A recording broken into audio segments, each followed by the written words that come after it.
everyone. Welcome to another edition of Starting 11 here on the Let's Get Ready Network. This is a special edition because I don't think the three of us have done an episode of this show together in a long time. It's been a while. I'm Adelia. My buddy Snark's here. Our buddy Fares is here. We're going to talk some Euros and some Copa America. Yeah, buddy. Fares is a little low energy today, Right. understandably. It's okay. So what do you want to start with? Euros or Copa America? Let's start with the knife dog fight known as Copa America. Oh boy. Okay. Copa America got underway. The knife dog fight. I like it. Yeah. Fares specifically said the sentence to me, and this is what he wanted in the notes to talk about. Copa is a dog fight. Screw the silky skills. Fares, take away. You know how many red cards as we speak this moment, Peru and Canada are playing each other, and guess who already has a red card? Yeah. Peru. They're already down a man. The first game of Copa America, the second game of Copa America, literally had a red card in like the 33rd minute, and Ecuador fell down to 10 men. They still scored a goal, by the way, after they lost Ener Valencia, their captain, and Venezuela had to fight back to get the victory. It wasn't like it was an easy 2-1 victory for Venezuela, because Copa America, you get hit, you get grabbed, you get kicked, you get tripped, you get taken out. In the Argentina game against Canada, let's start with that game. Don't forget about getting headbutted too. You can get headbutted in Copa America. Well. Yeah, there was a headbutt in this Peru-Canada game that apparently went unpunished. Yeah, let's talk about the Canada's first match, because we have our lovely Canadian here, our favorite Canadian in Rob Snark. Sure. They took out Alex McAllister for the first goal that Julian Alvarez scored. Maxime Crepeau takes out Alex McAllister, takes him out, and just wipes him out. And you see him grinding in pain as Julian Alvarez runs after the ball before it goes out of bounds and kicks it for a goal. Because guess what? You got to be a man to compete in Copa America. This is a grown man tournament. Not that childlike stuff that the Euros be giving us, those 0-0 games, those games that put us to sleep, those games you put on to go to sleep, like those England matches. This is proper football. Copa we'll get America, to England. 2024. I'm also enjoying the fact that it's actually 0-0 in the Canada-Peru game right now. But yes, of course, violent. Well, the Peruvians have been violent as hell. Real football. And one thing you notice that when Alistair Johnson gets taken out, no whining and crying, no banging the ground or anything like that. Even when he got headbutted in the face, and he went down to a knee for like 1 second. The announcer said if he would have rolled around for 10 minutes or so, they would have given the guy the red card. Yeah. So it's just that he plays like you just got CONCACAF'd. Yeah, no kidding. You ever been CONCACAF'd? That's a common ball ref and the CONCACAF VAR. And they're both awful, by the way. Well, yeah. At least the ones that are standing up straight. I'll say is this. You realize this. There's a lot of horrible teams in CONMEBOL and CONCACAF. They're pretty bad. All right. There's a lot. This is pretty bad. But yeah. I'll know this is CONCACAF is well spread out, but CONMEBOL, you clearly know there's only like 3 to 4 good teams, and everyone else is garbage. Literally everyone else is garbage. But in CONCACAF, we can have our 4th or 5th best team in Panama. Tell Brazil, let's do that 1-1, that 0-0 draw. Shout out to Panama. I just want to point out that the ref of this Peru-Canada game is Guatemalan, so he's a CONCACAF referee, not CONMEBOL referee. Oh, exactly, man. This is CONCACAF, then man. It's CONCACAF ref and CONMEBOL VAR.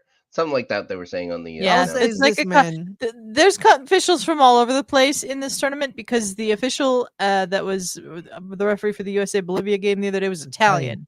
So they did the ref exchange. We had exchanging refs like they're exchange students. Like what next? We're gonna as long as they're not English. You can bring us Italian. You can bring the Italian refs over. Just leave the English at home. Oh, you definitely leave the English at home. Yo, bring me the African refs. Sure. Where are the African refs, man? I love me the African. Shout out to the AFCON. But I digress. We'll get more structured real quick after I've, on my rant. In CONCACAF, man, we play in the rain. We play in monsoons. We play in snowstorm, blizzards. We play at 100-degree heat. We play on bad pitches, good pitches, outside pitches, inside pitches, dome, no dome. We play everywhere because we play turf, soccer. grass. Turf, grass. You know why? Because we don't complain. We just play. We'll play in mud. Because you know what? At the end of the day, we want to play soccer. Not that football nonsense that you Europeans be playing. Goodness. Complaining that a field is not leveled by an inch. It's not. It's off by an inch. We need a new field. That was a nice move from the Canadians. All right. Chelsea target, Jonathan David. Chelsea target, Jonathan David. Yeah. Scores for Canada. Who has been 24 for 7 years now. No kidding. Yeah. Okay. Fares, is your rant complete yet? My rant's complete. Go Copa America. Okay. Snark, what have you thought of Canada so far in this tournament? I was going to say they've been terrible. Other than the first half against Argentina, they look good. These guys can't pass. Mm-hmm. Like all their passing, like they're doing well. It's Jesse Marsh football, right? Small triangle box. You pass within 3 feet of each other. It's the Red Bull system. And try and move up. They can't. They trying these stretch passes all game, and they're just going out to touch for a goal kick, out to touch for a goal kick. They keep trying it, and it's coming nowhere close.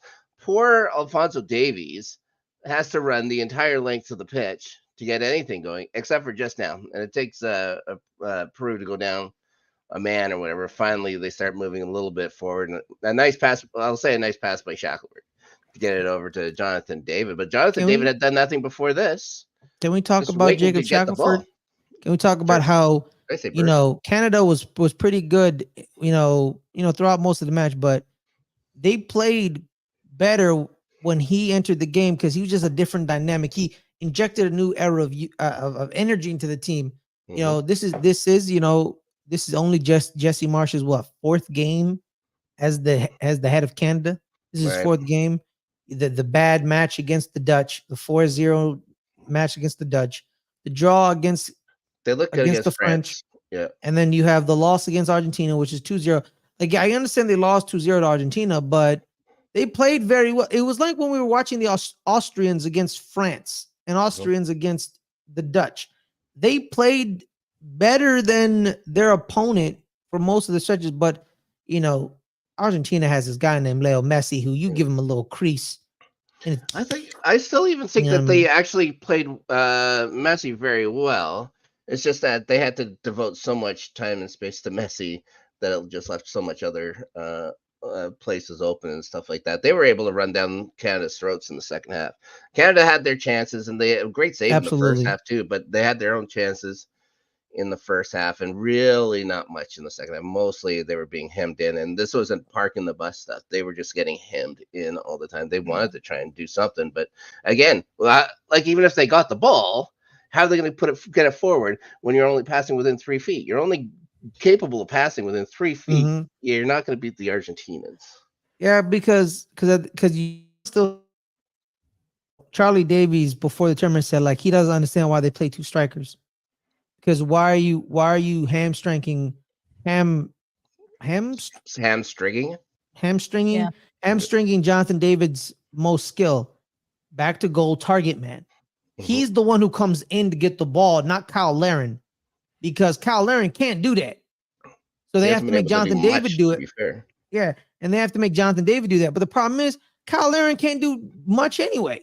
So take him out and let be the lone striker. Don't play the 4-4-2. Don't do it. Add another midfielder so you can have midfield control. You only have two midfielders, and Ishmael Kone and Escudito. Escudito. That's been playing first. Yeah, so you have Ishmael Kone and Escudito in the middle by themselves. They're just by themselves, and then you have Liam Miller on the side, and then you have Tajon Buchanan on the other side. But if you add another midfielder, have more midfield control with Jonathan David as the lone striker, I think it would be a little bit better. But the problem is, what midfielder do you put in? Exactly right. That's they don't have anybody, Nope. And Jacob Shackelford, if he's a wing, you can't put him in to start him. And plus, I think he's better as a off the bench wing because he comes in and he's going 100% right away. Yep. Boom for like 40 minutes. 30 minutes. He's there to press tired defenders, right? That's why you put him in late. You get those guys running. Exactly. And I don't think he's gonna be long for Nashville, because I think Nashville's gonna end up selling him because I think he's pretty good. It's like what CF Montreal did with Ishmael Kone. They sold him to Watford because they're like, we like you and we want you, and they did. Mm-hmm. Yeah, and I just think Canada lacks midfield control because they only have those two midfielders. Because everyone else, plays why do you think no one plays 4-4-2 anymore? It's because the midfield, you lose midfield control because it's 3 against 2. Yep. The 4-3-3, because it's 3 against 2. You have the wingers, but the wingers have to come inside to help you, but they're too far outside because you want them to stay outside so Jonathan David can overlap with Liam Miller, so you can't bring them in. They said you could bring in who's the other left back, Richie Larea. They bring in Richie Larea and make Alphonso Davies Liam Miller spot. They've done it before, and it makes Alphonso more of the offensive threat. Well, Alphonso Davies, like I said, he'll go from left back to left wing. He'll just run the entire pitch. And with temperatures like this, they're 37 degrees Celsius on the pitch right now. That's 98 degrees Fahrenheit, I guess. Rob, we're Americans, bro. Come on, use Fahrenheit. What the hell's wrong with you? Come on, man. I think I just did. I said 98. I think it is Fahrenheit. Yeah. Yeah, you're making him run that entire pitch, and a pitch where an assistant referee had to get taken off, helped off the field because he collapsed just from standing still because the sun was on him on the pitch. So yeah, if you just give him more water. I don't know what this guy's not doing drinking water. He's allowed to. All I'll say is this, man. In this match currently as it's happening, the Peru head coach and Jesse March are yelling at each other. Yeah. Because before the match, the Peruvian manager basically said he kind of threatened Canada. He kind of said that they got a little too violent with Argentina, and if they want to get a little violent with us, we can use our fists. We're not afraid to use our fists. Basically said so basically said we'll fight the Canadians if they get a little too aggressive. But you know what? The Canadians sometimes they're not nice. And they can fight back as well. But you ever watch a Canadian play always hockey? polite, but always polite. They're always polite as they're punching you in the face. How you doing, sir? Pam. You doing well? Pam. I hope your children are right. Sorry. Pam. I'm sorry. Sorry for kicking you in the face. Okay. My bad. I didn't mean to stomp you out. My bad. I stomped your ankle. Oh, are you crying right now? I apologize. Here's a tissue as I kick you in your jaw. Yeah. That's how they play. Oh my gosh. It's the Canadians, Rob. All right, let's move on to USA Bolivia, because we've just spent 13 minutes talking about Canada and Fares's rant on Copa America. Sure. This one's really easy for me. Bolivia's not a very good team. We had enough chances. We should have won 5 or 6 or maybe more. 0. We got the job done. It's 3 points. It's a fine start to the tournament. Finishing has to get better against Uruguay and whoever else is in our group. Panama. But I thought it was a good start to the tournament. Fares, what were your thoughts? 110%. We should have won at least 6-0. Ricardo Pepi in his 25 minutes of playing time had 3 chances to score goals. He could have had a hat trick in 25 minutes if he wanted it. But it didn't happen. The first 10 minutes, the crowd was electric. Everyone was going USA, USA, and then USA fell into a lull because Bolivia was like, we're not gonna play soccer today. We're gonna pack it in and just annoy them because we're not a good team. We're not. They're not a good team. Where are the Americans playing out of? Are they playing out of New Jersey there? Like out of the first game was in Dallas. Yeah, the first game was no Houston. I thought it was Dallas. I thought it was at Dallas. Stadium in Dallas. Dallas. Yeah. So yeah, they're playing in Dallas. Our next game's in Atlanta. Yeah, our next game is in Atlanta. So yeah, I can't really say anything about this match because Bolivia's bad.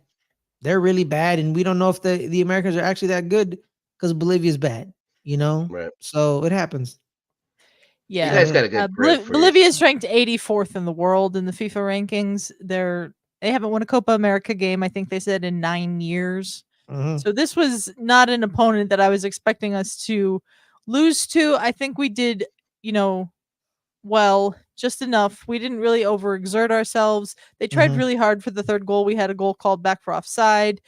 Flo Balogun had a wide open net that if he'd gotten his foot on, he would have scored the third. So it was a good start. Looking forward to our next game, which I believe is the Panama game, Yes. and then we close out with the Uruguay game. Mhm. But good start for that. Any other thoughts on Copa America, Ferris? Uruguay isn't as good as I thought they were Okay. because the system is what's gonna be their downfall in a sense. Mhm. Because in World Cup qualifying, right? It's like a week between games sometimes in World Cup Mhm. qualifyings. They only have like 1 or 2 games. This system, they can't keep doing this for a long period of time because they blitz you. They blitz you. Bielsa ball, they blitz you. And they're trying to get up 3-0 real quick, right? The way they blitz you so they can then relax because they have a 3-0 cushion. But if they don't get their 3-0 cushion, it could backfire because they tire out because they're only up 1-0 until the 85th minute. Mhm. And then they got then they just started scoring. They got 2, and then Panama got 1. And then in the literally the death of the match. But if we can sustain their pressure, because they're coming after us in the first Mhm. 15 minutes, they're gonna press and they're gonna go after you because they want to go up 3-0 real quick. And then they will then kind of relax because then they will intermittently. If we survive that, we can beat them because they ended up having to take both center backs off. I don't know why. Either they were tired or injured or something was wrong. We don't know. The only one on Uruguay's team that I feel like it doesn't affect him is Fede Valverde, who just runs up and down like he has a third lung. I mean, that's his game, so. Yeah, that's that's him. He wants to do that, but the problem is it's not a team with a bunch of Fede Valverdes. That's not you don't have a bunch of those. Mhm. You know. Okay. So if we just survive the initial blitz, we could win.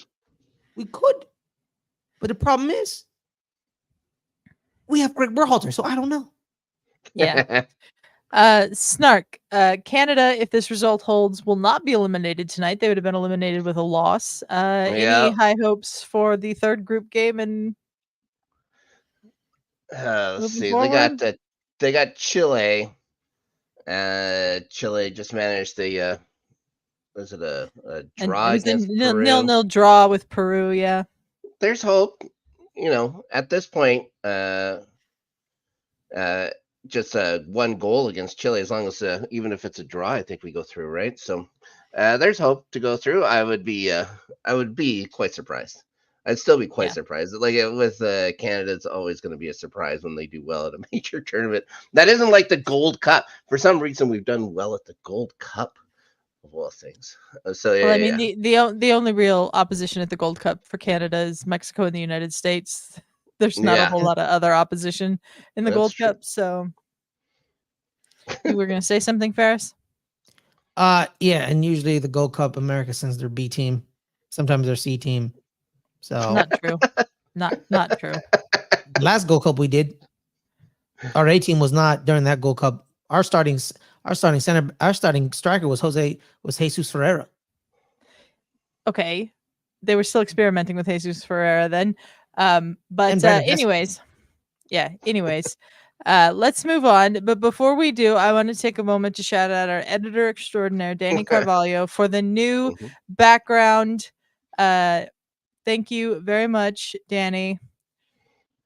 I was planning on using it as the transition between the tournaments, Danny. I told you that I would say it, and I did. Yeah, Danny. Calm down, Danny. He's a bit aggressive lately, hasn't he? That Anyways, let's move on to the Euros. England suck. England absolutely suck. I mean, there's top no of the other way to group, and put they it. still suck. They're top of the That, group, yes, that group but sucks. that Boring. whole they're so boring to watch. Yeah. The game today, 0-0 draw with Slovenia, got both them and Slovenia through. I think Slovenia is going to be one of the third place teams that go through, given the One amount of of the points best that third they have. placers. Yeah. But it was they've scored 2 goals in this whole tournament, apparently, according to this. I don't remember the second goal. I remember one, or no, I guess it's 2 goals, one in each game, one because they scored one against Denmark too. Mhm. Like, it's just they're so boring to watch. They don't press. There's no press in their game, and it makes no sense. With the amount of players that they have and the quality of those players, they should be much better than this. Gareth Southgate is ridiculous. He's ridiculous. Clueless. Absolutely clueless. Cole Palmer finally got to play. It took, 250 match minutes for him to play a single minute in this tournament. And they looked better when he was there. Man, let's not act like. Same with Anthony Gordon. Anthony Gordon they comes on, they look better. England desperately needed Anthony Gordon and Cole Palmer to come on and be in this team. The way that they had Trent Alexander-Arnold in the midfield was not working at all. He's not a midfielder. I don't know what Gareth Southgate is doing, but England is probably, because they won the group, going to have a more favorable draw. If they get through the first knockout round, they're going to get. Don't forget about the half they're on. The half they're on. The winner of the England knockout game, whoever it's against, will get Switzerland or Italy, which I could see Italy causing them some problems. They would definitely lose to them. Switzerland causing them some problems. I think Switzerland will beat them easy. I'm real curious who they're going to get in the first knockout round. It's going to be interesting. I'll say this, man. It doesn't help when you're one. You have no balance in the midfield. No balance. You have Declan Rice, who probably one of the best sixes in the Premier League. All right. But you're telling him to basically play 6, 8, and the 10, because one of your midfielders is a bomb runner who just does late runs and wants you to feed him the ball, and Jude Bellingham. Then you have a midfielder who's not a midfielder at all, play midfield. And then you're like, you know what we should do? We should start Conor Gallagher. What? Gotta get energy. You have to get energy, guys. Yeah, energy of nothing. The man just ran around. He just ran around. It was either him or Kobe Mainoo. No, because there's no connection, man. Like, apparently there's a story where, like, why isn't Jude passing to Phil? Why isn't Kyle Walker doing proper overlaps with Bukayo Saka? Like, basic stuff. And people are saying, like, oh, are they now becoming clicked up and they don't like each other anymore? And it's like, and then you have a 9 who goes into the midfield and gets the ball, and you don't have runners behind him. The only runner was Bukayo Saka, and that was it. But then when you try to run, he's like, where's my overlap? There's no overlap. Basic stuff that every team knows. They don't do at all. What's your honest opinion on Phil Foden's tournament so far? He's been terrible. He's horrible. He's been horrible. Pure unmitigated horror. Yeah. And people be like, put him in the midfield. Like, yeah, you can put him in the midfield. Play 2 8s. Him and Jude, and have Declan be the lone 6. Declan literally was a 6 at West Ham. He was the best 6 one of the best 6s in the league at West Ham. And then he went to Arsenal and became an 8 because Mikel's like, you're a pretty good 8. Let me put you on the field and have another 6 on the field, but you're kind of better as an 8. And it happens, but he can play the 6. There's no connection in the midfield at all. Zero. There's zero connection. Declan Rice should be the defending midfielder for this squad.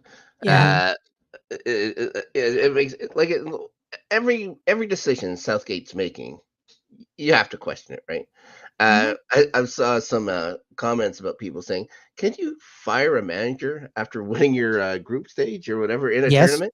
And the answer is yeah. I believe it happened in AFCON just this year, and that team And they went won AFCON. They won AFCON. The So, Ivory Coast did that, and they. Oh my god, dude! You know what, bro? Don't even get me started. Like I don't understand. I don't know who you're replacing with right now, but I also want to bring up, why is Harry Kane concerning himself with what Gary Lineker is saying about England?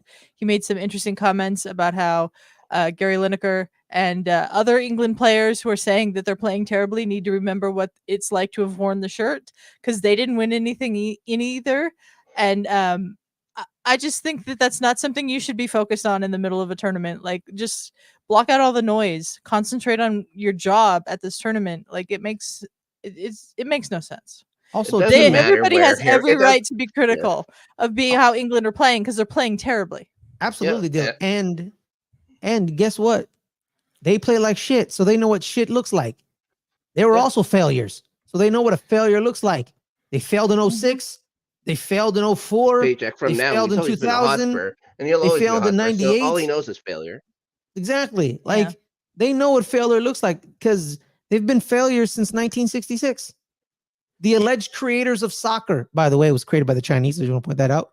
The alleged creators of soccer don't know how to play it very well in major tournaments. The Bundesliga Player of the Year, Adelia, La Liga Player of the Year, the Premier League Player of the Year, all are on one team, and they don't know what the hell they're doing. Bellingham, they don't know either. Yeah, dude. Yeah, his thing. Jude Bellingham apparently is. People don't talk about him. He's played horrible. He's bad. They're all bad. And that's what's funny to me. Like how like you watch a World Cup and you're like, yo, Wayne Rooney sucks. But then like Wayne Rooney plays for Man United, you're like, oh, he's pretty good. He had 04 and that was it. 04 and that was it. And Wayne Rooney stinks. He's just like Jude Bellingham. Pretty damn good at Real Madrid. But you put on that damn English shirt, you don't know what the hell you're doing. None of you do. Any of you. Don't even get me started on the back line. Fullbacks? What the hell are we doing? You're in Trippier's back there. Yeah, and he's injured. And he's not playing, the position he and if that man's 3 feet tall, I'll eat my hat. So if only there was an English fullback who's versatile and can play multiple positions in the back line. If only. Okay. I think we've brought up Ben White enough. He's not coming back to the England team as long as Gareth Southgate's the manager, which I think by the results of this tournament, especially if they lose in the first knockout round, he will not be for very much longer. Couple more weeks. All I'll say is Ben White is looking roses real with every England game. Ben White is looking real good. And I think everyone's gonna be like, you know what? I think Ben White was right. It's like, yeah, I think I was right. Continue. Let's talk about some teams that are doing better than England. How's that? Yes, Germany have been fantastic. Austria. Yo, can we talk about Austria? Fantastic. Can we talk about them? Yes, let's talk about them. Yo, Mike, you know what, man? Everyone picked them as dark horses for a reason. They are a team. Can you name their people besides Marcel Sabitzer? Can you name anyone else? No, I can't. Their best player is not even playing. Their best player is injured. This is what you call a pure team right here. This is, I think Amina Daly were talking about it earlier when we were watching the game against the Netherlands. They're a club team. 80%, 90% of the players on their squad are coming from the Red Bull system. Leipzig, Salzburg, whatever. They have been taught to play a certain way since their youth academy days. And guess who's coaching them as a national team? The guy who created the system. Ralph Rangnick. He created the system. These players have been playing the system. They're a club team. You don't know their names. You have no idea who they are. They're not big names. They're not Mbappe, Kane, Jude, Musiala, Wirtz, even the Italian guys.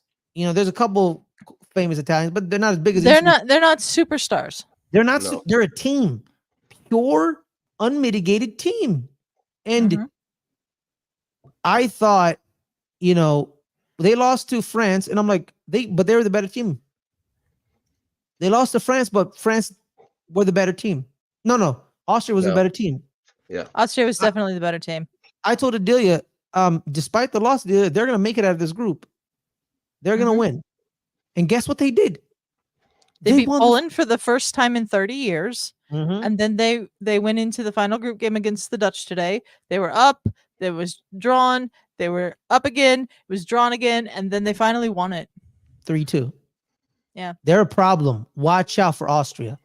Watch out. Yeah. Because they're gonna press for their life because that's the way they've been taught. That's in their DNA. That's them. You know? Austria, in the same half of the draw as England, Switzerland, and Italy, would be a semifinal opponent for one of those other three teams. Yeah. Honestly, I think you know what? They're going to the semis. They're going to the semis. We don't know the rest of the bracket yet, but they've been playing so well that I could see it happening. Yeah. I think so. So shout out to the Austrians. The Austrians have been great. The French have not been great. No. They've had one player who was great. One player. And N'Golo Kanté has been unbelievable. He's been really good. Yeah. I hate how much I love him. I hate it. Because, he never wore the red. He wore the blue.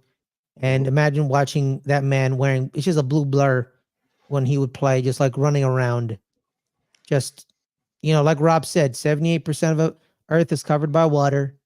The other 22% is covered by N'Golo Kanté. That man almost single-handedly won us the Champions League. Literally just runs. He's the reason. Like for years, I kept saying to myself, Riyad Mahrez is the reason Leicester City won that title. And he was a massive reason because he did win, PFL Player of the Year that year. Screw Jamie Vardy. I don't like how people keep giving Jamie Vardy that the credit that. But the engine of that Leicester City championship, the engine was N'Golo Kanté. They literally left him in the midfield and were like, all right, just patrol. Just go. You see ball, get ball. And he's like, cool. And that's what he did. And guess what happened, man? When they got rid of Leicester City, sold him to Chelsea, they were never the same. They were never the same. Because that's how impactful he is. He hadn't played for France for 2 years, Adelia. Injuries, 2 years. Everyone forgot about him. Everyone thought the midfield was going to be Griezmann, Camavinga, Tchouaméni. That's the midfield. That's the one. And then boom, Didier was like, not so fast, my friends. I'm going to give you Rabiot and Kanté. And everyone's like, what? What is this, 2018? And guess what? It worked. Right. It did. The problem is, it's in the final third for France, which is something crazy to see, Adelia, because they have Mbappe in the final third. But the problem with this is they also have Ousmane Dembele in the final third, who is probably the worst player I've ever seen, ever. Oh, okay, that's an exaggeration. That's strong. That's a strong exaggeration. He is the biggest waste of athletic skills I've seen. He can dribble with the best of them. But the problem is he dribbles to nothing. He dribbles left, he dribbles right, he dribbles left, he dribbles right. He goes up, he goes back. He dribbled into the box today and got a penalty for France. My thing is this. With those, the offensive player, the defender hits you. It's the defender's fault. If the defender never hits you, you just dribbled to dribble. Like drawing a penalty is never really the offensive player. Like you should never give credit to the offensive player for drawing a penalty because it's a defender not knowing how to defend that. If you just back up off of Ousmane Dembele and just let him dribble and like just him shaking around like a wild animal and just let him do all that stuff, you just be like, you've literally dribbled 3 yards left and right and it went nowhere. That defender messed up. And it makes sense because it's Polish, because they're bad. And by the way, can we talk about how it's bullshit the way Robert Lewandowski hit that penalty? Can we talk about how bullshit that is? His run-up was very stilted and pausing every few seconds. Isn't that illegal? For years, they tell me, like, that's just bullshit. I remember when it was illegal for the person kicking the ball, they can't break their stride. They have to completely, fully, when you start your walk, You have to complete it. Mhm. You can't stutter step, Yeah, jump left, that- jump right, jump left, jump right, stutter That step, then kick the ball. that's not the way it is anymore, Yeah, Ferris. that's different now. What it is now is the goalkeeper cannot come off the line, which is what Mike Magnon did. And so when he saved the penalty, they had to retake the penalty, and Lewandowski scored again. Yeah. It's just nonsense, man. Yeah. My bad. Just freaking stupid. Sorry. Okay. Portugal has been through to the knockout stage. I don't think they look all that great, but I noticed something interesting in the game against Turkey, which is Cristiano Ronaldo was not trying to score goals. He was passing to his teammates, which I find to be a rare phenomenon. You know why? Why? Because with that assist, he became the all-time leading assist leader in Euros history. He knew what he was Doesn't doing. matter. He knew what he was doing. Doesn't matter. I still seeing Cristiano Ronaldo pass up a shot on goal to pass to someone is a phenomenon I'm not used to. Fun fact about the Portuguese team: Cristiano Ronaldo made his first ever cap with Francisco Conceição's dad, Sergio, who scored a goal in his last ever Euros, with Cristiano being his first ever Euros, and now his son scored a goal at his first ever Euros, coming full circle As Cristiano's teammate. as Cristiano's teammate. Yeah. So imagine in the Czechia game, the last minute winner. So full circle. Sergio retires. Cristiano's first. Sergio's son Francisco is first, with Cristiano at his sixth, possibly his last Euros. Possibly. We should give up some respect to the security guards at the last game too, because yes, I believe there was zero selfies taken on the pitch while the game was going on. Yeah, that game with Cristiano getting stopped for selfies like 4 times by fans that ran onto the pitch was embarrassing for the security at that. Ridiculous. Ridiculous. Let's talk about the most interesting group that exists at the Euros, the group where everyone is on 3 points going into the third game of the group stage. Romania is top on goals scored. Everybody else, Belgium's in second, Slovakia third, Ukraine in fourth. Ukraine, I think, probably has the hardest time here if these results are draws because they've got a -2 goal difference. But this could be interesting tomorrow. That Romania win was their first ever win in that tournament too, right? Yeah. Yeah, I think so. Beat Ukraine 3-0. Yes, they beat the shit. It was pure electric, old school. We just playing ball. Big old target man game, just kick it deep and scoring bangers. The soccer we fell in love with, not that Pep Guardiola, whatever that. Fares talks like he's 55 years old and stuff like that. He's talking about like the 1970 FA Cup and stuff like that, where people brought switchblades out on the pitch, and it was. I'm that guy I'm that Burnley dude who hates Vincent Kompany because Vincent Kompany changed the way Burnley plays, and he missed Sean Dyche's, kick it long, kick it long. Yeah, that's you. But yeah, man, that's what international soccer, because you can't do tactics at international soccer. It's kind of like just roll the ball out and let's play. And that's the problem with England. They don't know how to play. All these people, like, they come from tactical. They're all tactically like maxed out because like most of them are Man City kids or Arsenal and Bukayo Saka's problem. And Jude, he's playing without tactics, so he's like they all play very different styles at club level. Exactly. And coming together, they don't have a manager that is giving them a cohesive style to play together. I honestly expected more from Rice and Conor Gallagher playing together since they grew up together. They should know each other. Out of everybody on that team, those two probably know each other the best. Yet, but there was it doesn't matter. There was nothing. But let's not talk about that shitty group. Let's talk about the best group in Group E, where all hell breaks loose. Most interesting. Interesting. All right. Any predictions tomorrow for Slovakia versus Romania and Ukraine versus Belgium? I think Romania and Belgium actually win. They win. It's not. I think they win. I think they make it through. To make it through. Yeah. Who ends up in third place then? It would be what Slovakia because of the goal difference probably. I think 3 points for Slovakia probably gets them through to the Yeah. Unless Czechia unless beat something crazy Turkey. happens in Group F. Yeah.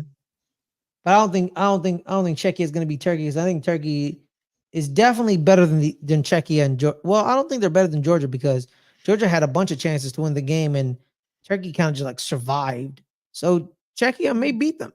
You know, there's a possibility. You know, Turkey's not as good as people. Yeah. In any case, it's been the most interesting group at the Euros so far. Yeah. Want to close this out with a few news and notes to discuss. Let's wish Barnabas Varga well. He's the Hungarian forward in the hospital. His face. Broken facial fractures. Gonna go undergo surgery. I will say that was an absolutely awful game leading up to that. And well done to the Hungary players to keep their focus and win the game in the end, in the 100th minute. But that was a terrible game. Scotland were absolutely awful in that game and deserved to be going home. Yeah. I don't think anybody had any hope for Scotland advancing, did they? I think some people thought they might. Maybe the Scots third place the team. Scots like drinking, all right. So sometimes I think they thought that they might be able to get one of the best third place teams. No. The funniest thing is they were the first team eliminated, and like they were the first team to leave. Second team eliminated. The second team eliminated. Poland but they were was the first. Yeah. They were the first team to actually leave. Yeah. Poland was the first team mathematically eliminated. And they're going to the airport, and the Bavarians are like playing instruments as they're leaving, and it's hella funny because people will be like, "Are they making fun?" It's like, no, this is a genuine goodbye song. They're really sad that they're leaving because they're guests, and that's what's making it really funny. Scotland was utter shit. Yeah, and you would think like the Bavarians are making fun. They were great guests for the. They were amazing guests, and I think that's why they're sad for them go because you know how much money that they probably spent in Germany. You know what I mean, with the parties and the drinking and all that jazz and the good stuff. And they're playing this really like sad goodbye music, and it's so funny because you're like, are they making fun of them because they stink, or are they actually like sad that they're leaving? They're actually genuinely. It was a genuine Bavarian goodbye. And that's what makes it 2 times funnier. Yeah. Because they were doing it for real. Also, too, before we go, shout out to the Balkans. I'll always love you. Keep the hate flowing. Let's talk about that real quick. Croatia and Albania were both fined for anti-North Macedonian and anti-Serbian chants, as well as letting off fireworks within the stadium. Doesn't matter. The Albanians and the Croats don't like them. Albanian forward Mirlan Doku was banned for 2 games for his national team for grabbing a megaphone and leading the Albanian fans in the chants, which is the dumbest thing he could have possibly done. We had a Kosovo-based journalist's credential revoked for making gestures at the Serbian fans during the England-Serbia game. Fares is laughing about something. None of this is funny. The Serbians, they hate each other so much. Oh my god! We also had announced that the Danish FA has been hit with a €10,000 fine for an abusive banner that supporters unfurled during their match with England, and the Danish FA is trying to track down the supporters to make the supporters pay the fine. Yeah, they said, I saw it on the ticker when I was watching the game. The Danish are passing. I was like, I don't think you can pass on a fine. That's not how this works. You can't just be like, no, we're not paying it. It's not happening. It's the Danish way. Just pass it along. I know I shouldn't be laughing about this, but I know you think it's very funny that they hate each other so much that they're chanting about other countries when the countries aren't even involved in the match. But it's not. There's no place for this in football, Fares. No, absolutely not. Absolutely not. Like, no. Like he's trying to make himself believe it. He's trying so hard. Trying to. All right, we're just gonna let Fares laugh about things that are not funny, and sorry. say I that we've laugh when had- I'm uncomfortable. This is not why you're laughing right now. Come on. Okay, that's a good point. As a known hater, Yeah. this is not okay because you can No. hate someone without doing the discriminatory chance. There's a lot of history in the Balkans, a lot of Mhm. war. Like, if you just go, if you want to know like recent, like there's actually good documentaries about it too. Like, the death of Yugoslavia, Once Brothers on ESPN has a real good backstory about that region, through the eyes of Vlade Divac and Drazen Petrovic, two one of the greatest Balkan basketball players of all time, two of them. One of them was unfortunately taken away from us too soon in Drazen in the car accident in Germany.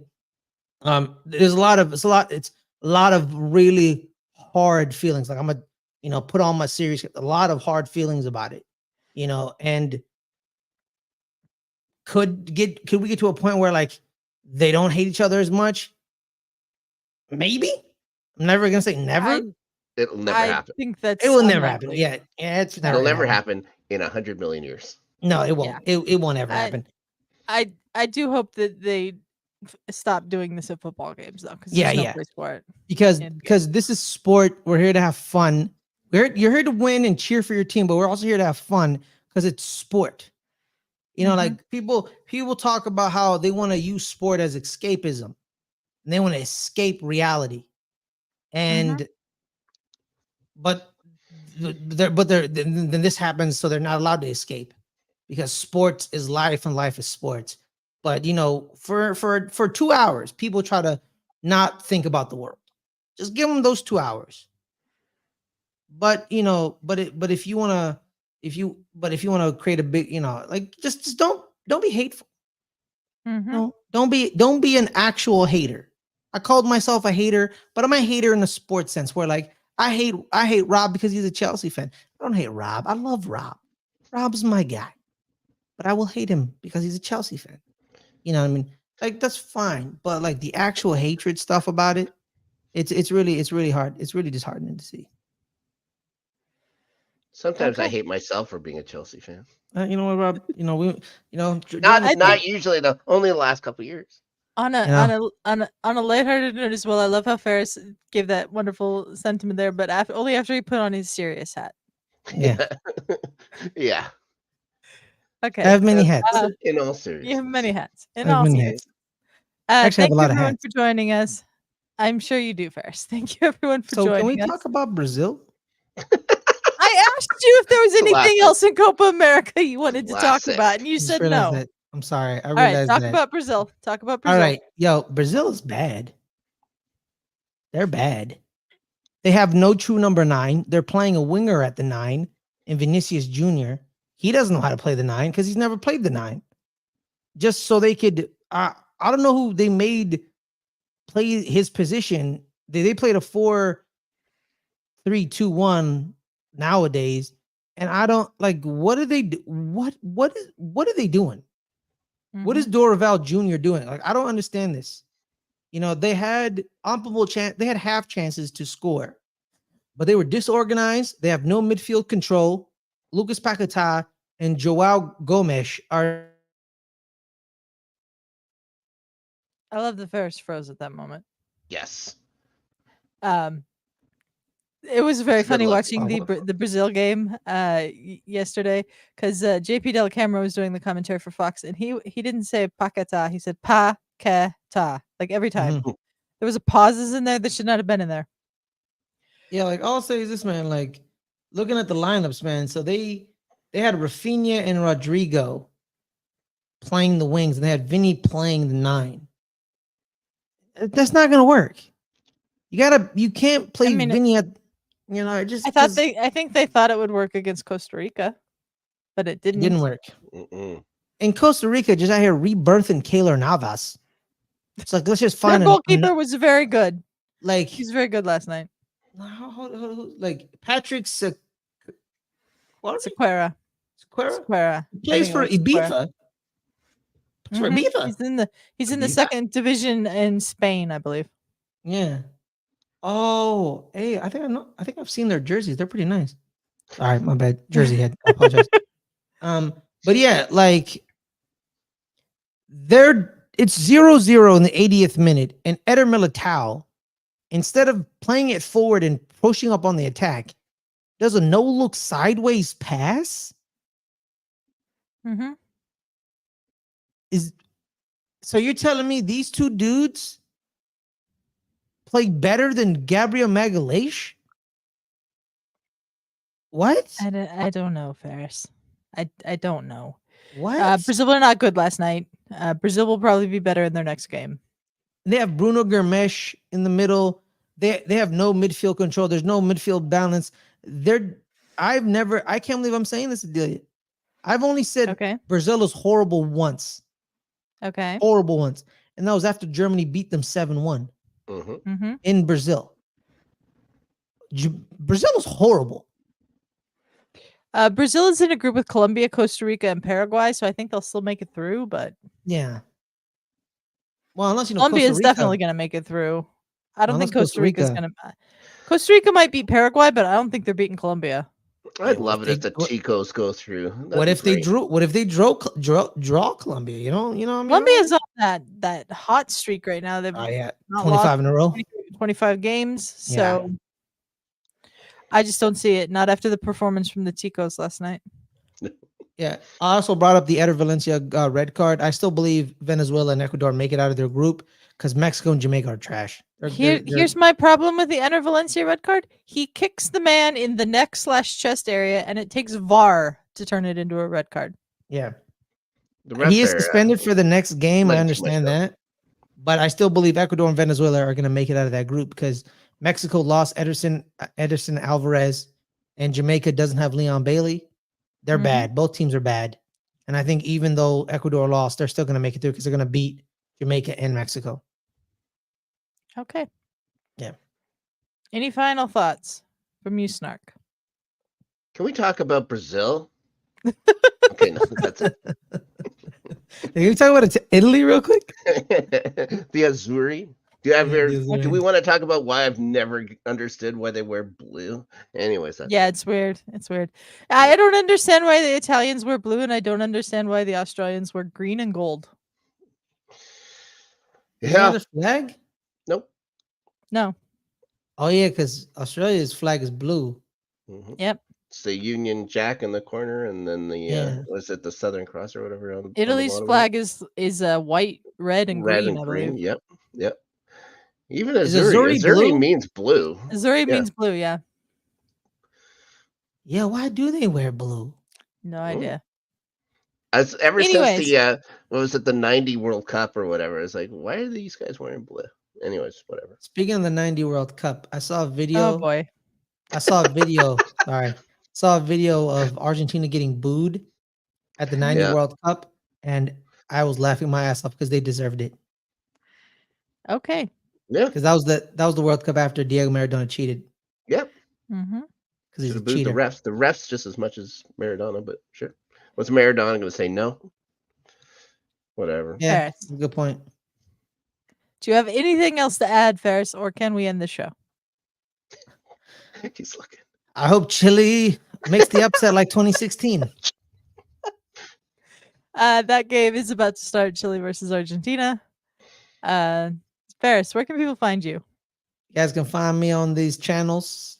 Fridays, 3:00 Pacific, Good Friends, Better Rivals, and 8:00 Pacific on Fridays. Open Table. This week we have Jose Garcia from Lunch Break Hot Take. We're going to talk about YouTube life and the loves we have throughout the world. Oh my gosh. And then you can find me on just on the LGR networks. The sports, the entertainment, you name it, man. I'm gonna get back on my Buffy grind. I'm gonna get back on it so I can join the Rewatchers Council. That's okay. Right. The Open Table is on the Entertainment Channel. Links to the channels are in the description of this episode. Snark, where can people find you? Well, let's mention then Rewatchers Council Thursdays here on the entertainment side of this network. That's the show that you and I, Adelia, started with a certain young man that's also joined us here today. That's been conspicuously absent. I believe I've For said that there's months. there's been something going on in Cleveland. That's why he hasn't been able to appear. Those Cleveland. episodes come out. Yep, those episodes come out on Thursdays. We just recorded Innocence with our pal Brennan Moore. One of the best episodes Buffy ever did. So it was a great episode to do. I had a lot of fun. I can't wait for people to see it. What else? Playoff beards on this network on the highlights. Now I just got to get a hold of Ryan Christensen, figure out a time where we wrap up the Stanley Cup playoffs. Boy, did I have a good night's sleep. Yeah, I was like, oh, goody, Snark's head didn't explode. Yeah, I had a good night's sleep last night. So we'll be wrapping that up. Bunch of news already happening. There's a news like literally 15 minutes before puck drop yesterday, which is incredible. But when you think that the draft this weekend and then free agency starts on Monday. So there's this news. So we'll probably do a draft / free agency kind of wrap up thing next week. And that'll be our season finale for playoff beers. What else we got? LGRN After Snark weekends on the flagship entertainment network. We've been talking about the Acolyte and the Boys at the same time on there. You guys joined us. Well, you joined us for the Acolyte. Fares and Adelia. Fares, we were there for the Boys. Super fun. We'll be doing it again. I'm not sure. I think Adelia, you may be joining us this weekend, but I'm not sure. I am. Yeah, so more Acolyte talk, more of the Boys talk, and I'm sure there's life things going on with Danny that might be. Let's see. There's a lot of things to talk about. That's be this weekend, every weekend it seems.